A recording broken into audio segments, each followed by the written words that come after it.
বাংলাদেশ জামাত ইসলামীকে আমরা লক্ষ্য করি, এই সময়ে এসে আমাদেরকে কেউ কেউ জামাতিকরণ করা হচ্ছে বলে প্রতিষ্ঠানে সব আমরা নিয়ে নিচ্ছি এ কথা বলে আমাদেরকে থামিয়ে দেওয়ার চেষ্টা করা হচ্ছে।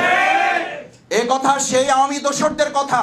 এটা দেশপ্রেমী এবং সৎ দক্ষ যোগ্য লোক যেখানেই বসে তাদের দৃষ্টিতে জামাত ছাড়া তারা কিছুই দেখতে পায় না। এই একই কথা বলে আমাদের 5 ওয়াক্ত নামাজে ডাকা আব্বারকে হত্যা করা হয়েছে এ কথা বলে ভবিষ্যতে ইসলামপন্থী দেশপ্রেমিক লোকদেরকে আর ঠেকিয়ে রাখা যাবে না। এটা ষড়যন্ত্র এবং সেই আওয়ামী দোসরদের আর একটা নতুন সুর।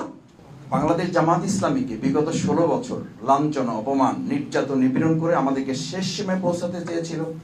আল্লাহ তাআলা চেয়েছেন তাদেরকে শেষ করবেন, আমাদেরকে উপরে নিয়ে যাবেন। আলহামদুলিল্লাহ, আল্লাহ তাআলা সেই মিরাজেরই একটা অংশ। ইসলামের সাথে যদি কেউ সম্পৃক্ত থাকে তাহলে দুনিয়ার কেউ আপনার সাথে না থাকলেও আল্লাহ তাআলা যেই চান তার মর্যাদা তার থেকে কেউ ছিনিয়ে নিতে পারে না। মিরাজ হচ্ছে তার সবচেয়ে বড় প্রমাণ।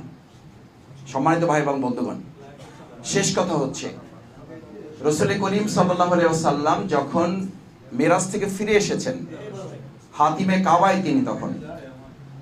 কাবায় বসে তিনি তখন ভাবছেন যে আমি এই যে মেরাজ সংগঠিত হয়েছে এই কথা যদি এখন কাউকে বলি তাহলে এই কথা বলার মধ্য দিয়ে কেউ আমাকে হয়তো পাগল বলবে, কেউ জাদুকর বলবে, কেউ গণক বলবে, কিন্তু কথাটা তো সত্য, এটা তো বলতে হবে।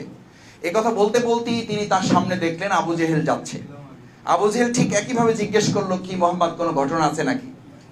মুহাম্মদ রাসূলুল্লাহ সাল্লাল্লাহু আলাইহি ওয়াসাল্লাম বললেন, হ্যাঁ ঘটনা তো আছে, আমি তো গতকালকেই কি করে এসেছি, মেরাজ করে এসেছি, আল্লাহ তাআলা আমাকে এই জায়গায় নিয়ে গেছেন। বলছে সত্য, এটা কি তুমি বলতে পারবা সবার সামনে? কারণ সে জানে এই কথা বলার মধ্য দিয়ে মুহাম্মদ রাসূলুল্লাহ সাল্লাল্লাহু আলাইহি ওয়াসাল্লামকে ইতিপূর্বে পাগল, গণক, জাদুকর যা যা বলা হয়েছে এগুলো প্রমাণ করার জন্য এইটা যথেষ্ট হবে। আর আল্লাহ তাআলা পরিকল্পনা করেছেন যে তিনি এই ঘটনাকে শুধু রাসূল সাল্লাল্লাহু আলাইহি ওয়াসাল্লাম না, তার প্রতিপক্ষদেরকে দিয়ে ওটা তিনি প্রতিষ্ঠিত করবেন।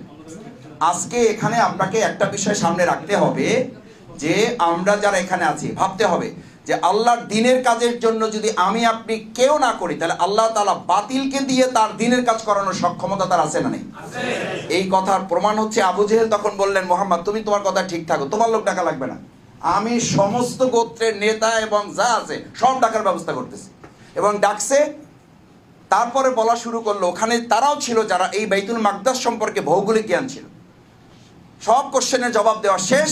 এবার বলা হলো তুমি বাইতুল মাকদাসের জানলা কয়টা, কপাট কয়টা, দরজা কয়টা, এটা হলো আসলে জানা উদ্দেশ্য না, উদ্দেশ্য হলো ঠকানো, উদ্দেশ্য হলো ঠেকিয়ে দেওয়া।